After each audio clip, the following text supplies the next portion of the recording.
Our scripture reading today is from Romans chapter 1, verses 18 through 23. The wrath of God is being revealed from heaven against all the godlessness and wickedness of people who suppress the truth by their wickedness, since what may be known about God is plain to them, because God has made it plain to them. For since the creation of the world, God's invisible qualities, his eternal power and divine nature, have been seen clearly, being understood from what has been made, so that people are without excuse. For although they knew God, they neither glorified him as God, nor gave thanks to him. But their thinking became futile, and their foolish hearts were darkened. Although they claimed to be wise, they became fools, and exchanged the glory of the immortal God for images made to look like a mortal human being in birds and animals and reptiles. Good morning. Several years ago, when I was here before, ministers get called upon from time to time to preside at funerals that you don't know the person, that family that may not be religious, yet they would like a minister to speak. And it was a graveside right up here on the hill of a veteran. I didn't know him, didn't know the family. And most of them were from out of town. It's a place where they had moved. They brought him back to bury him here. And this stands out in my mind. I've been through a lot of funerals, been through a lot of them that have color guard or honor guard. These two individuals just impressed me to no end. Got there early, as I often do, especially in a situation like that where you want to make sure you connect with the funeral director, make sure if there's any unique things, challenges like that. Also to, just make sure if anything get lost, all those kinds of things. All of that wasn't a situation. But so I got there, and they were Marines, both of them in full dress, and they were standing by the road, and I don't know who had established it, but they were standing where the hearse was going to stop. And they were standing beside each other, about 3 feet apart, parade rest, just looking straight ahead. They didn't talk to one another, they just stood there. Now this was in August, and it was very hot. And about 10 feet to the left of them was a tree. And after all of this was over, I wanted to ask them, why didn't you guys wait under the tree? Because they're standing out there in the blazing sun. And so I'd already decided, I want to talk to these guys. There's something unique going on here for this honor guard. Hearse pulls up. As soon as the pallbearer started pulling the casket out, they both saluted. And they stood there in a salute until they had cleared the car. One of them stepped back, and the other one led the procession, and the other one got to the rear. And they marched all the way to where they put the casket up on the berm. They both again saluted, and then they went, waited for the service was over, and they went through the whole color guard, honor guard ceremony and all of that. And when it was over, I went to them, and I was talking with them, and they couldn't have been 20 years old. And I was just impressed with their whole demeanor. I was impressed the way and I told them, guys, that was quite a ceremony. And one of them said, sir, with all due respect, that was not ceremony. We're an honor guard. What we did was two things: honor for a fallen brother. Secondly, guard. We take very seriously the responsibility of guarding our brother who cannot guard himself all the way until he is put into the ground. That's part of showing honor to a person. Did you know him? No, but he was our brother. And our brother fell, and we are here to show honor. And I said, why didn't you stand over 10 feet under the tree? Because it was so hot. That would have dishonored him. And I was talking with some folks out, and I had walked away just totally impressed. I mean, somebody has trained these guys. And I was talking to some folks afterward and getting to know folks, and one guy said, man, I saw you over there talking to those guys. Weren't they something else? And I said, yeah. Not only that, I want to tell you something else. I wish every young person went through the training that they did about honor for their fallen brother, about honor for their country, about honor for the flag, about so many of those things, and the notion of honor. And guys, I was looking up we've lost honor in our culture. I want to talk about that a little bit because of the impact of it. But if you look at the screen, if you look up the word honor, if you look up symbols that represent honor, what you're going to find more than anything, almost exclusively, is that kind of a symbol. That's a military symbol. And it's a symbol demonstrating sword, victor's wreath, etc.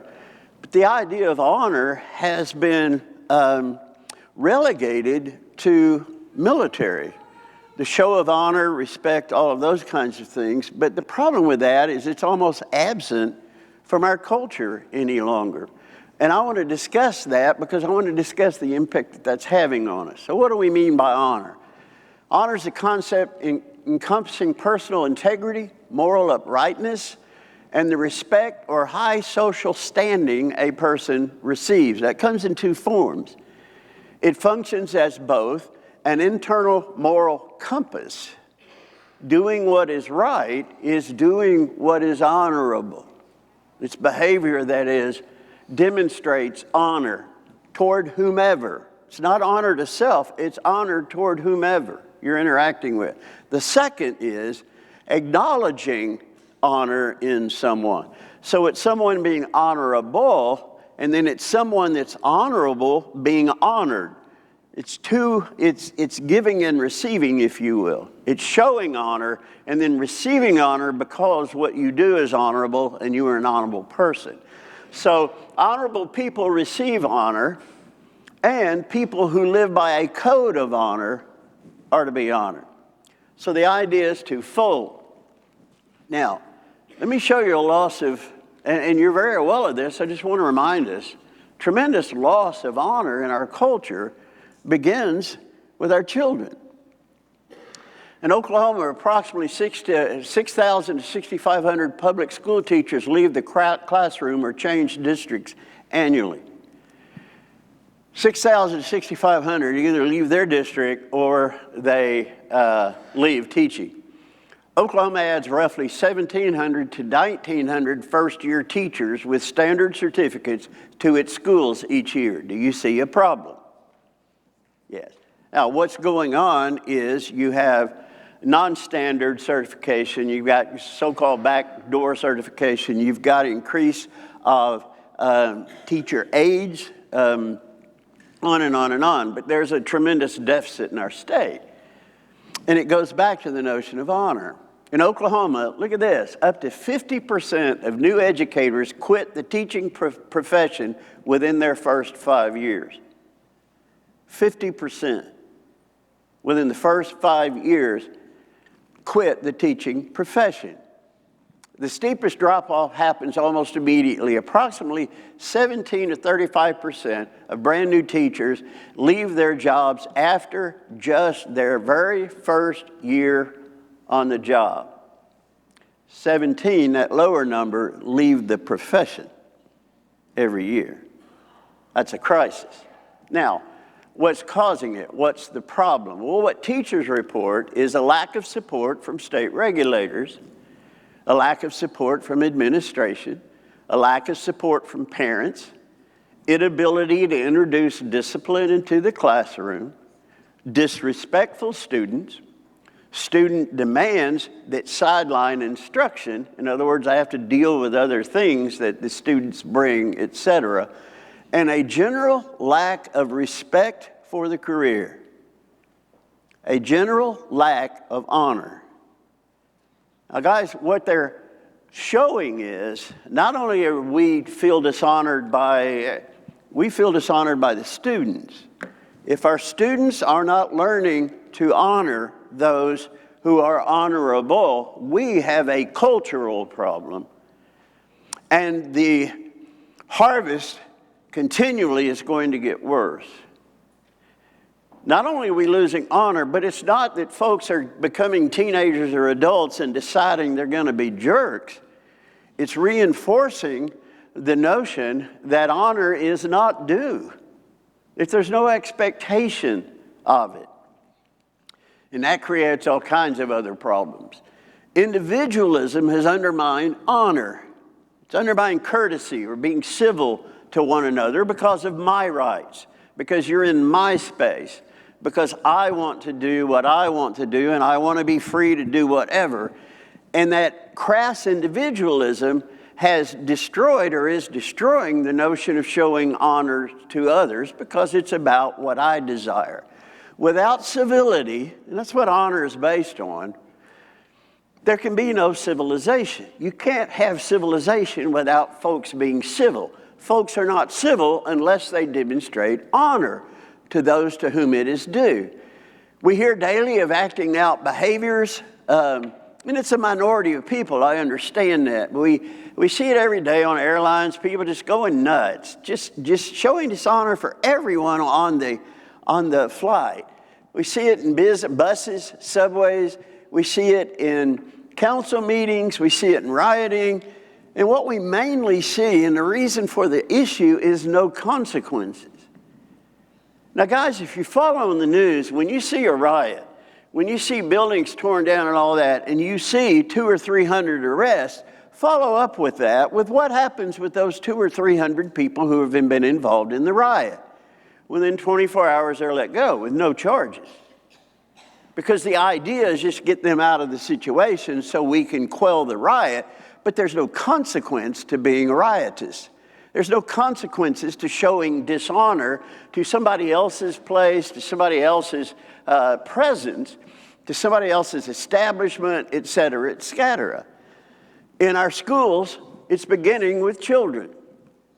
Please understand, I'm not blaming schools. I'm not blaming teachers. I'm not blaming administrators. It comes down to really bad parenting. Because a matter of honor is something that is taught in the home, and it's multiplied or built upon in the schools. If it's not taught in the home, then it can't be multiplied in the schools. So I'm just showing the schools as a symptom of a problem. And the problem is we are not teaching young people to honor anybody. And there's tremendous consequences to this. You don't live against God's design and succeed. In Romans 1:21, I want you to notice the passage that was read earlier. I want you to see where all this begins. For even though they knew God, they did not, look at that, honor him as God or give thanks. They didn't honor him, but they didn't even thank him because they don't show honor. They don't show appreciation. But they became futile in their speculations, and their foolish hearts were darkened. Professing to be wise, they became fools and exchanged the glory of the incorruptible God for an image in the forms of things that he created. Now, I want you to see the consequences of this.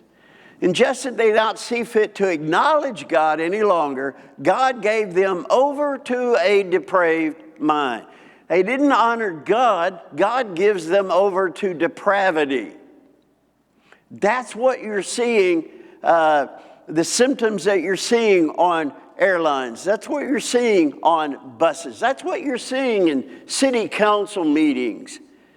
Is you're showing, what we're seeing is that depravity that starts with not giving honor because we don't give honor to God. That's where it begins.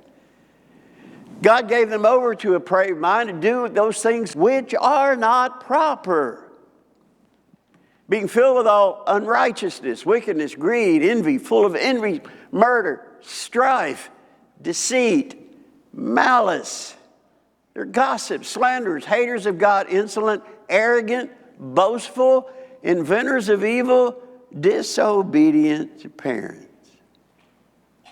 Well, how did that get in there? Because that's where it starts.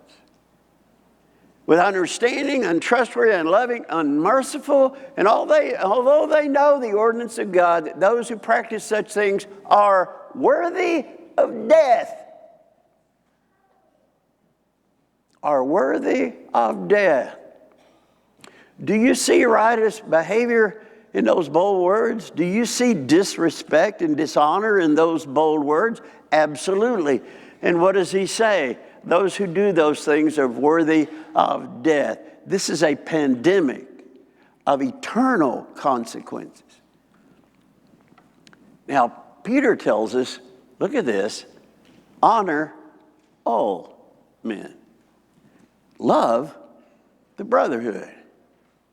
Fear God. Honor the king. I want you to notice it's very strategically written. The words he used are very specific.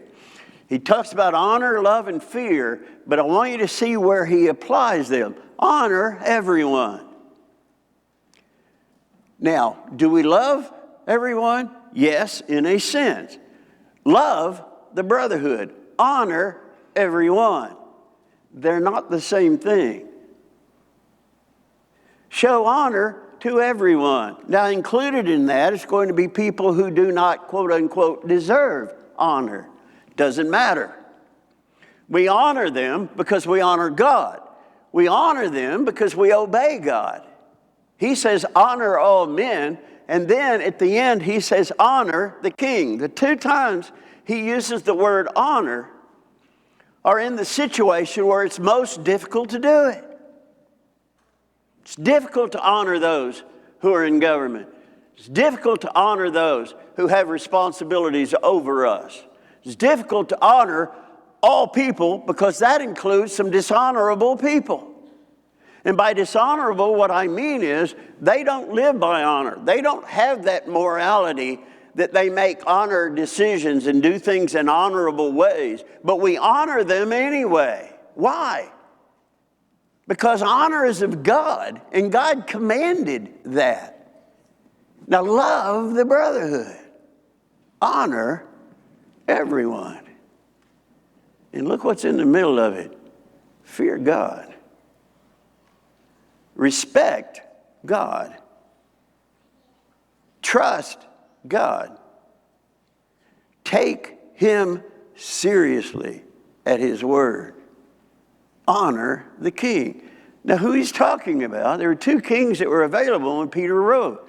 One was Herod Agrippa II, who was not honorable, and the other was Nero. May I say more? Two of the most dishonorable leaders of nations, and Peter, who's going to be killed by Nero, says, honor the king, honor all men. Now love the brotherhood and fear God, but honor these folks, not because of who they are, not because you agree or disagree, because God has given them authority, and if you dishonor them, you're dishonoring God. Because this notion of submission to authority, we've got to learn in the classroom. Yes, ma'am. No, ma'am.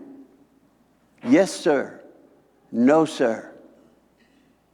I'm sorry I spoke out of turn. Did you ever get paddled at home because you got paddled at school? Never forget the time with my dad. He would send us, the house I remember the most in Houston, he would send us upstairs to his bedroom. He would say, Steve, go into the bedroom, go into the walk-in closet, choose a belt, wait for me in the master bathroom. And I would go up there. I had to choose the implement of death. And I had to sit in that bathroom waiting for him to come, and I'm holding the belt that he's going to spank me with. And it would take him 4 days to come. That's what it seemed like. I got to tell you about this because I thought all my life this was psychological torture. Just have him sit in there and, And I was in my 30s, and I asked Dad, when you would do that, and it would take a long time for you to come, were you just messing with our heads? You know what he answered?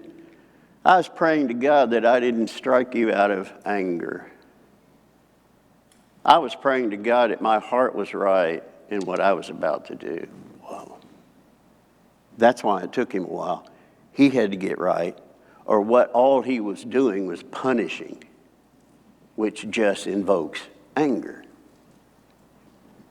And I remember the time I had gotten in trouble at school. And I remember the lesson that I was getting as I got the blows. I can't believe this teacher had to take time out of her schedule to have to deal with yours,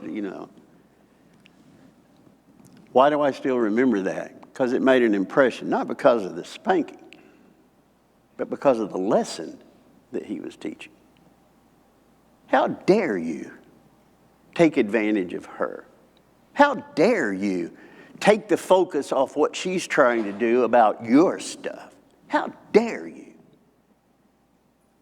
What he was trying his best to teach me was honor. And it wasn't ultimately about the teacher. It was about anybody who had authority. Because he understood that honor to those who have responsibility is tantamount to honor with God. Now, the Hebrew word honor means literally to be heavy. And there's two senses in this. One is a bad sense. It means burdensome or severe or even dull. It's a burden that you carry. The word honor is carrying a burden for someone, okay? In the good sense, it means numerous or rich or honorable, causally to make weighty. So what we're giving honor to, we make weighty. We make it important. We make it significant. We make it big. We make it huge. We make it incredibly responsible. And those are the two senses, but at the same time, it's also a burden to me.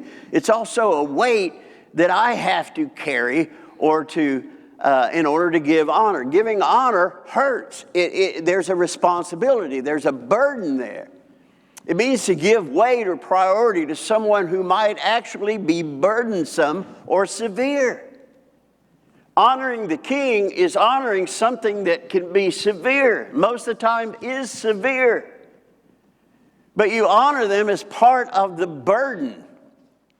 Now in the King James, that same word, kabod, is translated several different ways, and I want you to see those. In the King James, every time the word is used, sometimes there's a different way that it's translated. It could be more grievously afflict. It can mean boast, be dim, glorify, give glory to, be very great, be grievous, hardened, make heavy, to honor, to be honorable. And these last two, I think, sum it up. To be rich or to be or go sore. To be rich or to be sore at the end of the day. It's a beautiful sense of what this word means. Now in John chapter 5, here's the issue of where there's no honor. For not even the Father judges anyone, but he has given all judgment to the Son, in order that all may honor the Son, even as they honor the Father. He who does not honor the Son does not honor the Father who sent him. Do you see the implications of that? Do you see the implications of that for Jews? Do you see the implication of that for Arabs, followers of Allah or Yahweh? Jesus said, if you don't honor the Son, you don't honor the Father. This honor thing is so incredibly important. And that means to glorify, and it also means to carry the weight of. Is anyone more weighty than God? Absolutely not. But no one who doesn't weigh Jesus weighs God. And anybody who doesn't weigh God is not going to weigh anybody else. And you're going to have chaos. You're going to have anarchy. You're going to have a civilization that is no longer civil, and therefore no longer a civilization. Even though they knew God, they did not honor him as God or give thanks. But they became futile in their speculations. and their foolish heart was darkened. Parents defending the stupidity of their children.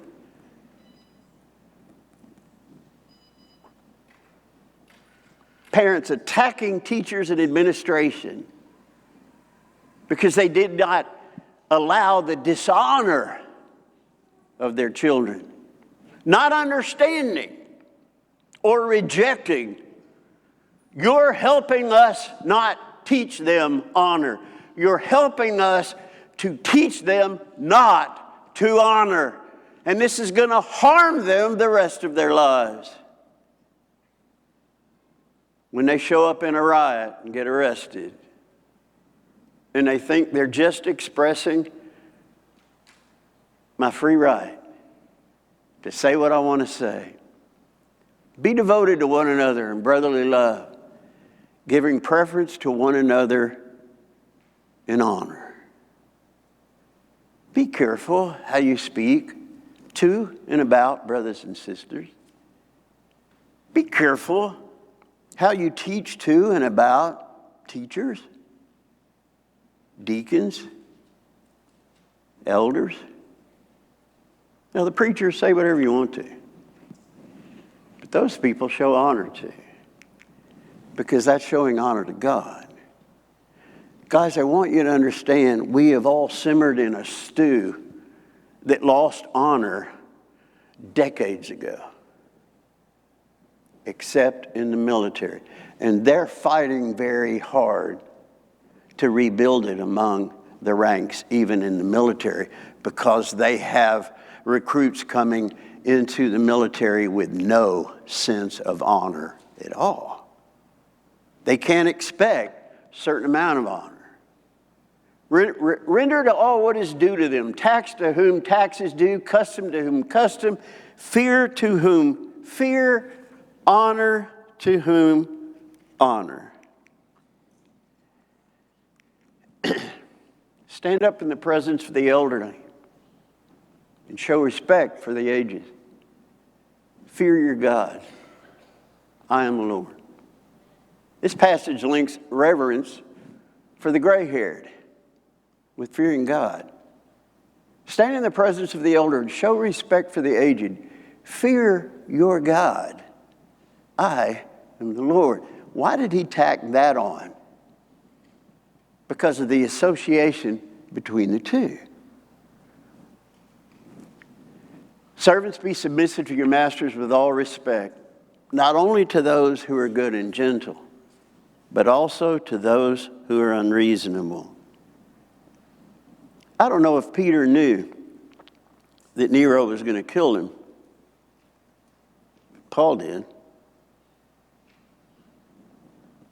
And yet they said, honor the king. Show all respect for authority, even the ones that will kill you for preaching the word.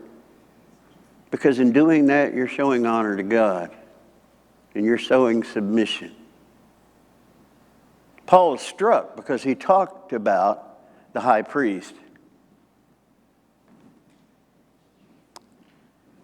And he said, I apologize. I did not realize he was the high priest.